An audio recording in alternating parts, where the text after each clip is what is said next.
Жұлдызды ақиқатқа қош келдіңіздер. Бүгінгі тақырып Төреғали Төрәлиев.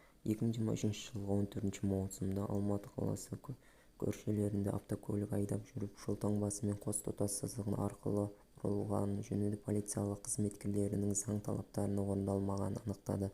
Сот отырысындағы материалдары баяндалған фактылар расталып, өкініш білдірді. 96 бабымен 3 бөлігінде жол таңбасының қос тұтас сызығының арқылы бұрылуы және 967 бабымен 1 бөлігінде полиция қызметкерлерімен заңды талапты орындамау кедергілері әкімшілік құқық бұзушылықтары деп жасалғаны үшін кінәлі тапты.